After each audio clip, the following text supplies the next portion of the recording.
जैसे जैसे उत्तर प्रदेश विधानसभा चुनाव 2027 नजदीक आ रहा है, वैसे वैसे यूपी की सियासत में आरोप जवाब, जाति समीकरण और वोट बैंक की राजनीति तेज होती जा रही है। कोई पीडीए के जरिए पिछड़ों, दलितों और अल्पसंख्यकों को एक मंच पर लाने की कोशिश कर रहा है, तो कोई हिंदुत्व के नाम पर अपने कोर वोट को मजबूत करने में जुटा हुआ है। कोई बीजेपी के पुराने वोट बैंक में सेंध लगाने की कोशिश कर रहा है, तो कोई अकेले चुनाव लड़ने का ऐलान करके अपने लिए जमीन तलाश रहा है। यानी चुनाव अभी दूर है, लेकिन राजनीतिक मुकाबला अभी से शुरू हो चुका है। नमस्कार, मैं नाहिद और एक संदेश में आपका स्वागत है। देखिए, उत्तर प्रदेश में 403 विधानसभा सीटें हैं और जिस पार्टी के पास 2027 के बाद सत्ता होगी, उसकी नजर सिर्फ लखनऊ पर नहीं होगी, 2029 की लोकसभा की राजनीति पर भी उसका सीधा असर पड़ेगा। यही वजह है कि बीजेपी, समाजवादी पार्टी और बीएसपी तीनों अपने अपने तरीके से सोशल इंजीनियरिंग में जुटी हुई है। बीजेपी ने अपने संगठन को चुनावी मोड़ में डाल दिया है और पार्टी अध्यक्ष नितिन नवीन यूपी के सांसदों से 1-to-1 फीडबैक लेकर जमीन की जांच समझ रहे हैं। रिपोर्टों के मुताबिक इन बैठकों में जाति समीकरण, स्थानीय मुद्दों और कार्यकर्ताओं के मनोबल पर खास फोकस दिया जा रहा है। दूसरी तरफ अखिलेश यादव ने एक बार फिर पीडीए यानी पिछड़ा, दलित और अल्पसंख्यक के फार्मूले को केंद्र में रखा है। लेकिन अब इस पीडीए में एक और दिलचस्प एंगल जुड़ रहा है, लोधी वोट बैंक। 16 अगस्त को वीरांगना अवंती बाई लोधी की जयंती पर आयोजित कार्यक्रम में अखिलेश यादव ने लोधी समाज को लेकर एक बड़ा संदेश दे दिया। उन्होंने अवंती बाई की प्रतिमा लगाने और सत्ता में आने पर 15-16 अगस्त को सरकारी अवकाश जैसी घोषणाओं की बात कही है। इसी मंच से उन्होंने पुराने सहयोगियों पर तंज करते हुए कहा,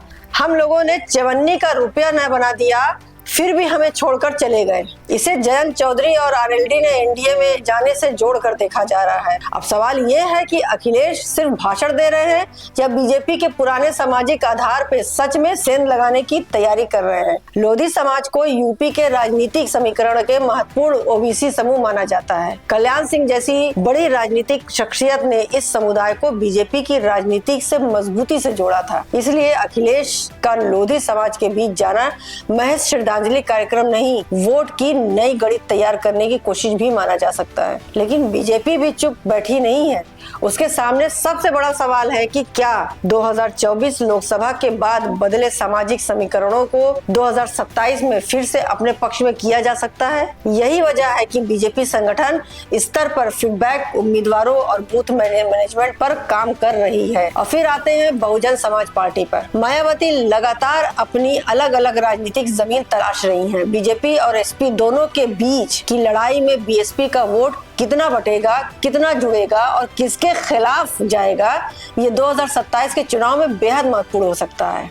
अब इस पूरी राजनीति में हालिया हल्द्वानी शुद्धिकरण विवाद ने एक और परत जोड़ दी है। कांग्रेस अध्यक्ष मल्लिकार्जुन खड़गे ने आरोप लगाया कि हल्द्वानी में उनके कार्यक्रम के बाद मंच का शुद्धिकरण किया गया। छोटी मोटी बात नहीं है, ये बहुत बड़ी बात है। जैसा कि उनको हमारे राष्ट्रपति मुर्मू जी को भी कहा जाता है कि उनको मंदिर में नहीं जाने दिया जाता है, या मंदिर में जब कोई पूजा होती है तो उनको पीछे खड़ा कर दिया जाता है।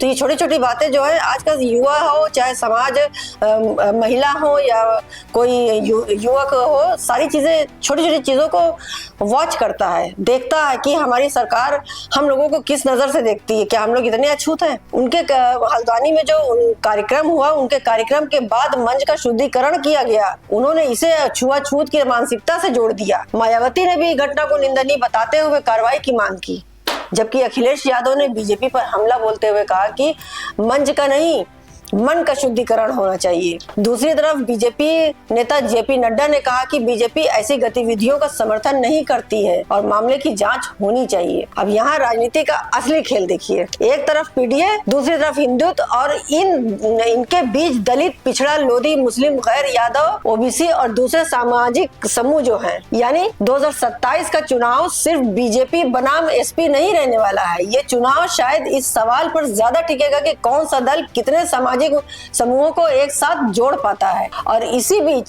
यूपी सरकार के राज्य मंत्री ठाकुर रघुराज सिंह का बयान भी चर्चा में है। उन्होंने खुले तौर पर हिंदुत्व वोट की राजनीति की बात की और विपक्ष पर मुस्लिम वोटों की राजनीति करने का आरोप लगाया। अब यहाँ बीजेपी से भी सवाल है क्या 2027 की लड़ाई विकास, रोजगार, कानून व्यवस्था और शिक्षा पर होगी, या फिर इस पूरे चुनाव का केंद्र हिंदू मुस्लिम जाति ध्रुवीकरण पर बनेगा? और समाजवादी पार्टी से भी सवाल है, पीडीए का नारा सिर्फ चुनावी मंच तक रहेगा या पार्टी जमीन पर भी पिछले, दलित और अल्पसंख्यक को राजनीतिक हिस्सेदारी देने का ठोस मॉडल भी बताएगी? तीसरा, बीएसपी से भी सवाल है, क्या मायावती अकेले लड़कर अपना पुराना सामाजिक आधार वापस खड़ा कर पाएंगी?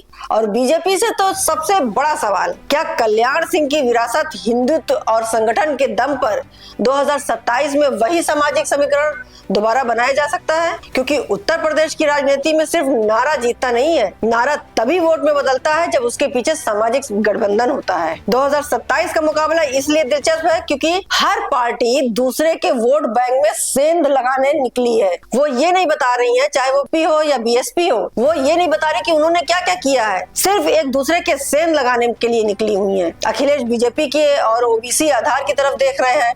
बीजेपी अपने हिंदुत्व और गैर यादव ओबीसी गठजोड़ को मजबूत करना चाहती है।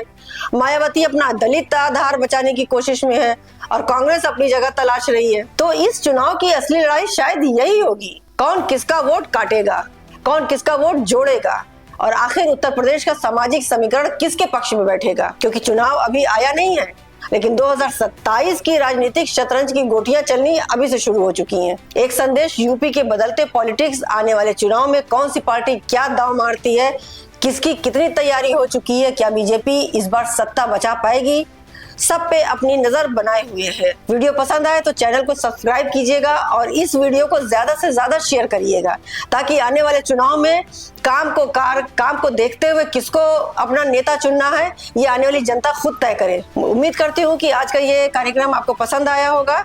लाइक शेयर करना मत भूलिएगा। आज के लिए बस इतना ही, इजाजत दीजिए। नमस्कार, जय हिंद।